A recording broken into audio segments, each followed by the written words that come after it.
Hi friends, welcome to my channel.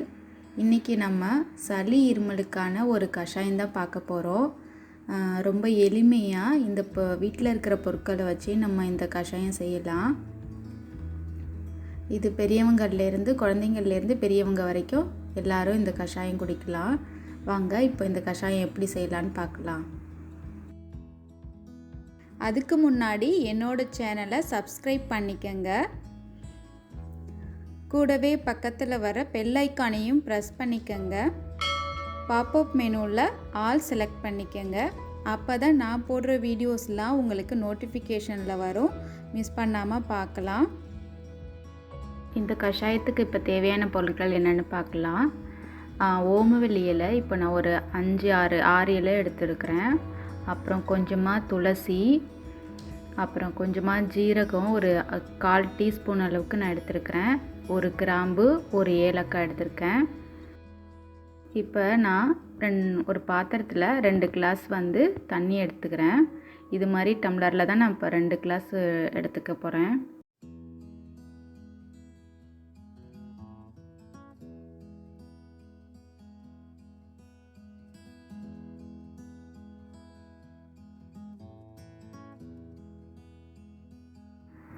தண்ணி சூடானதும் நம்ம எடுத்து வச்சிருக்கிற ஓமவல்லி இலை, அப்புறம் துளசி, அப்புறம் ஜீரகம், இது எல்லாத்தையும் போட்டுடலாம்.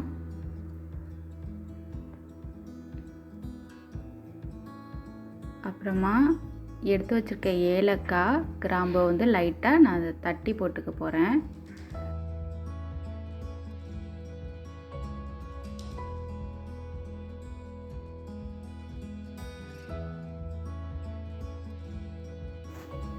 இந்த மாதிரி 1-2 நான் இப்போ தட்டி வச்சு இதில் போடுறேன்.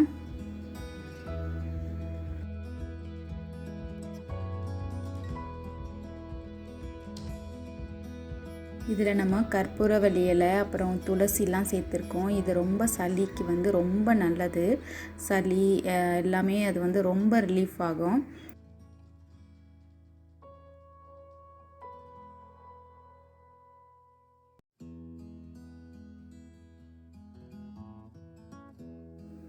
இது நல்லா கொதிக்கட்டும். நான் இப்போ 2 கிளாஸ் போட்டிருக்கிறேன், தண்ணி ஊற்றிருக்கேன். அதில் இது 1 கிளாஸ் அளவுக்கு வர அளவுக்கு இது நல்லா கொதித்து வரட்டும்.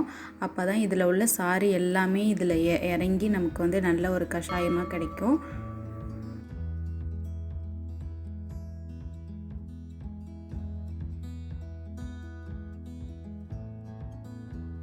இப்போ நல்லா கொதித்து வந்துருச்சு. இப்போ பாருங்கள், 2 டம்ளர் நான் தண்ணி ஊற்றினேன். இப்போ 1 கிளாஸ் வர அளவுக்கு நல்லா வந்துருச்சு. இப்போ நம்ம ஸ்டவ் ஆஃப் பண்ணிடலாம்.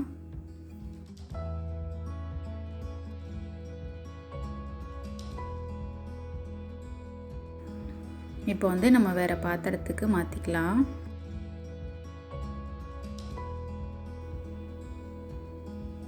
இது மாதிரி இப்போ வடிகட்டி எடுத்துக்கலாம்.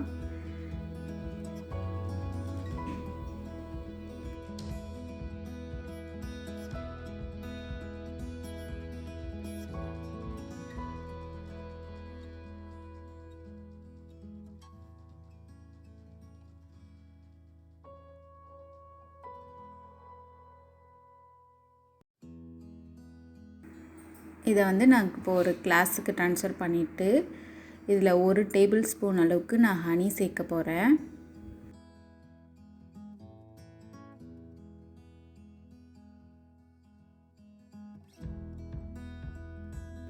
இதில் நீங்கள் கருப்பட்டி இல்லைன்னா நாட்டு சக்கரை அது கூட ஆட் பண்ணிக்கலாம். நான் இப்போ தேன் சேர்க்குறேன். இந்த தேன் இருமலுக்கு ரொம்ப நல்லது. இந்த கஷாயம் குழந்தைங்களுக்கு பாதி கொடுத்தா போதும். பெரியவங்கன்னா ஃபுல்லாக சாப்பிடலாம். குழந்தைங்களுக்கு நம்ம கொடுக்கும்போது இதில் பாதி கொடுத்தா போதும். நீங்களும் இந்த கஷாயத்தை ட்ரை பண்ணி பாருங்கள். ட்ரை பண்ணிட்டு எனக்கு சொல்லுங்கள். தேங்க்ஸ் ஃபார் வாட்சிங்.